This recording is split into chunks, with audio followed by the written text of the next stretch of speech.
Hello people, let's go through my watch list for next week. We start as usual on the DXY on the weekly time frame, and you can see here we had a very nice bearish high test candle retesting this previous high here to the left. That's something we were looking at last week, and this could be a potential turnaround. However, going down to the 4-hour time frame, I'm not convinced yet, because you can see here we are basically retesting this high here to the left, and this could also just be the start of a larger bullish continuation flag for the next leg to the upside.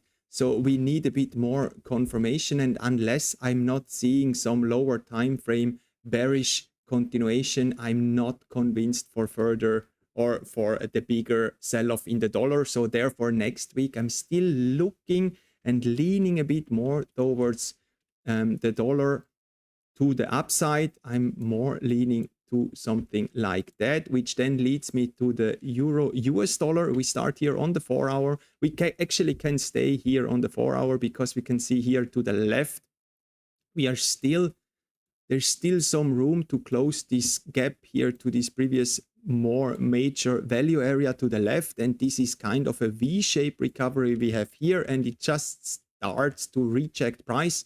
However, this is a 4-hour Friday evening closing candle, so we have to be a bit careful. Ideally, when you look at the overall price action, this is fairly corrective price action, and we said multiple times in these corrective runs we are looking for a flat flag to then drop out. And as we are now positioned, I'm looking actually for a confirmation here to the downside, another push followed by a lower time frame flag for a bearish continuation, at least into these lows. And if we then get a larger structure, a flat flag here for then the bigger move to the downside, that would be ideal. Australian dollar, US dollar, that's an interesting one. Again, on the 4-hour time frame, we discussed this trade. Actually, that's a trade I took and closed last week manually. Unfortunately, I could not manage more because I'm still lacking stable internet. Then I missed the scale-in, which we discussed in the last week's Weekly Forex Forecast. And I'm now looking for a continuation to the downside. So basically for price to finish this larger structure here. But we have to be a bit careful. We did tap this area here to the left, had a nice impulsive move. There was kind of a long entry here, which then failed. And overall, looking at this flag price action, that's not typical price action. We have here basically the same on top, on the bottom. We don't really have a middle section, so we have to be a bit careful, and therefore I'm looking for price to basically retesting these highs here as a potential 1, 2, 3, but then I would look for a lower time frame bearish continuation to then enter a short, not just a 4-hour risk entry. I want to see a bit more confirmation. On the other hand, if we see on Monday price just turning around here and then starting to form some smaller bear flag continuation below this overall structure, that would also be okay and would be enough room to manage the trade into the next major low here. Pound US dollar, let's jump to the daily. We were looking for a larger bullish continuation, and here as a potential 1, 2, 3 last week we were looking for a washout.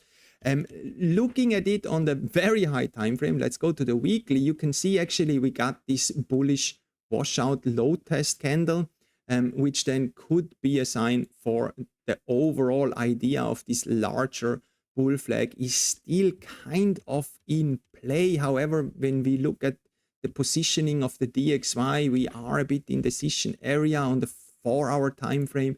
We can see there's no clear commitment. The weekly looked actually better than the lower time frames, and I'm leaning a bit more towards here for price to taking its time for a larger bearish continuation and then for a continuation to the downside. And I'm not really trusting this weekly reversal candlestick. So therefore, I play it similar to Euro US dollar. This would be the ideal higher time frame play. However, I'm looking for lower time frame entries than a pushback below this area or even below here, or followed by a lower time frame bearish continuation to then enter a short at least into these lows. Even from here to here is enough room to manage the trade if we then get a larger continuation over the next, that would be more than a week basically. Euro New Zealand dollar, this is one which gave a lot of entries last week. We stay here on the forward time frame. We had this 1, 2, 3 structure finished, and there was an entry here on the lower time frame, a V shape, a continuation, and so on and so forth. So let me clean that up shortly. This is a run I'm actually studying right now. That's why they are all marked here. But the idea, like the thing is basically we failed. We failed to continue to the downside in this area. Instead, we scooped back up, and then we got fairly good momentum here, breaking this previous high. And on the higher time frame here on the weekly, let's go to the weekly, you can see here we really gained more momentum to the upside, and therefore I'm looking now still for a bullish continuation to the next highs. There's still some more value areas to the left on the higher time frame, but after this impulsive run last week, I'd like to see price taking its time here, forming a bullish continuation, retesting at least this high here to the left to then enter along. Euro pound as well here on the forward time frame. We had this corrective price action for some time. We were looking for some reactions here, failed to continue to the downside. Instead, we finally pushed through these highs here and started now to continue or to consolidate outside this big piece of corrective price action here to the left. And we retested, actually we left a small gap to this high to the left, and I'm now looking for price to form a middle section here to then enter along to the upside. Pound Canadian dollar, we had this larger 1, 2, 3 structure. We got with structure within structure. We discussed that. We had the first bearish continuation here, an impulsive break below, which is really a nice 1, 2, 3, and are now, or we did form a larger continuation pattern here, retesting this low. There's still enough room to the downside, even just to the end of the original structure here. This is not the cleanest price action we see here on the lower time frame right now. I'm still leaning a bit more towards a short continuation because overall pound is still weak on the 1 hour time frame, but you can see this is not the typical price action we were hoping to see at the reaction here. Also, we don't have a clear middle section here. It's not the nicest structured flag overall. However, in the bigger picture, it would still make sense. So there is multiple ways to trade that.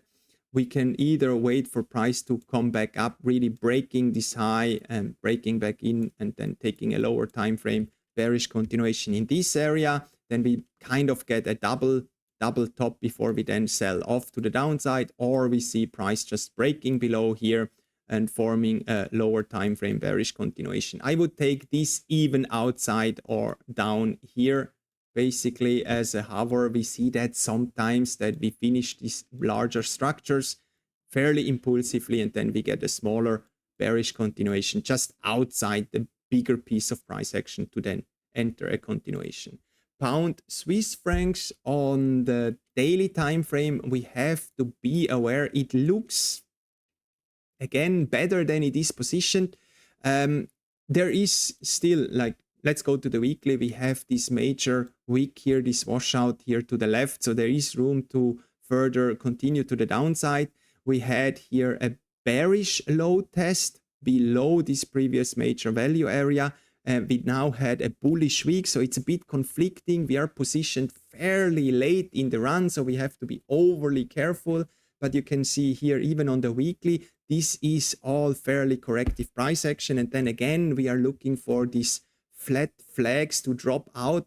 And we can see that also sometimes that we have a flat flag before we get the final capitulation, before we then have a major or longer term turnaround. So this is 4 hour time frame, so fairly large. We have here a potential 1, a 2, and I'm now looking for a 3 to finish. Again, it's not nice structure. There's no clear middle section, which makes the overall structure already higher risk. So therefore, I'm looking for price to break or to finish the structure, break back in, and then giving a lower time frame bearish continuation to then enter a short in this area. That would fit my overall plan. This would then be a flat flag at the end of this more corrective channel for one last dropout. But again, considering where we are in the run, we have to be a bit careful because we are so late in the run already. On the other hand, if we see price just breaking impulsively above here, followed by a bullish continuation retesting this area, then of course we will change our bias and then we might be in for a longer term recovery in pound Swiss francs.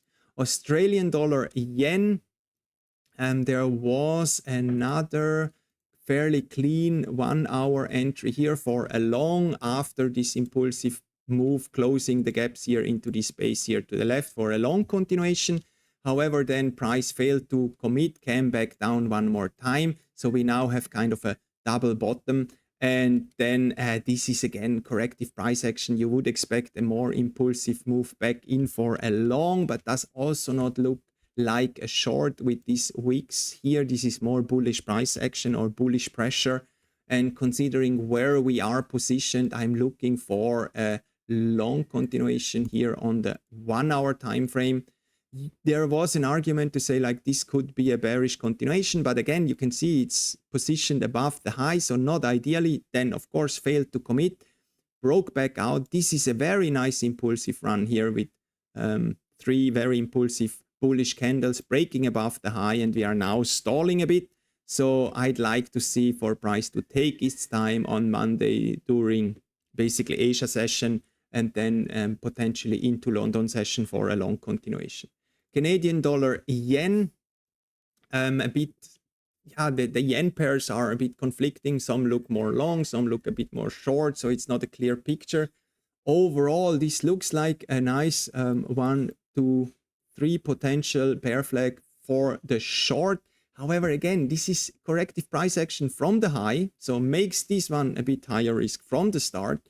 And the overall size of the structure, it's too large and there is no impulse leading into this structure. So this already is not natural progression and not natural sequence. You would expect this kind of price action further down here and up here more lower or smaller continuation patterns for a short continuation. However, looking at it right now with this candlestick formation here, I'm looking for another follow through and a lower time frame continuation pattern to then enter a short. Or if price just starts to stall in this area and forming a clean 1 hour continuation, bullish continuation, then I would change my bias and look for long. So in this kind of size and positioning, this is kind of an expanding structure, both scenarios would still make sense.